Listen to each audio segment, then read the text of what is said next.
So in conclusion, for the last question, um, Project 2 did definitely help me understand how important it is to gear whatever you're trying to convey towards your audience, and just kind of like thinking about like, do they have any biases? How are they feeling? What is it that they're interested in? And how can I use this information that I know about them to kind of change my essay or my project or my animation or whatever it is that I'm doing to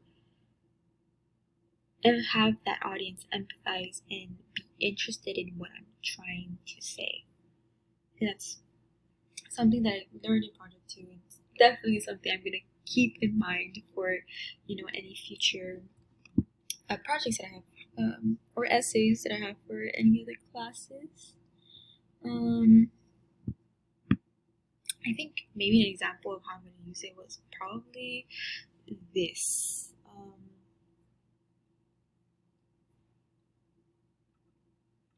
For my, sociology class, and I was doing femicides, I think what really, really, for me, what was, I thought was going to really grab the attention of, my audience, which was, the instructor for the course, was this video. I think it really, really reels people into like the reality of what femicides are.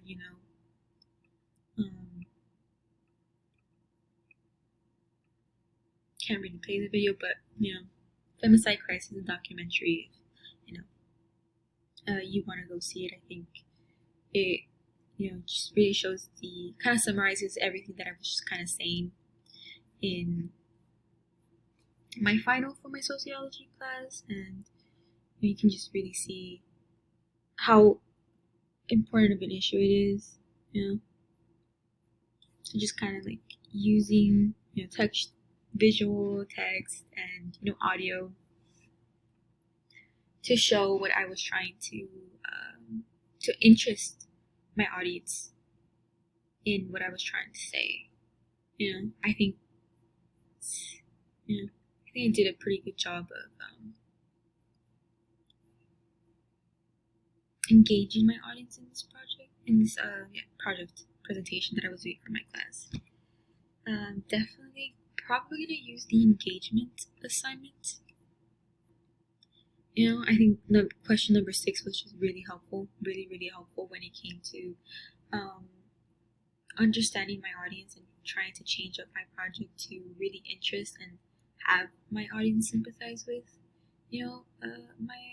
with the students. So I think project number 2 was what really developed my awareness of my audience.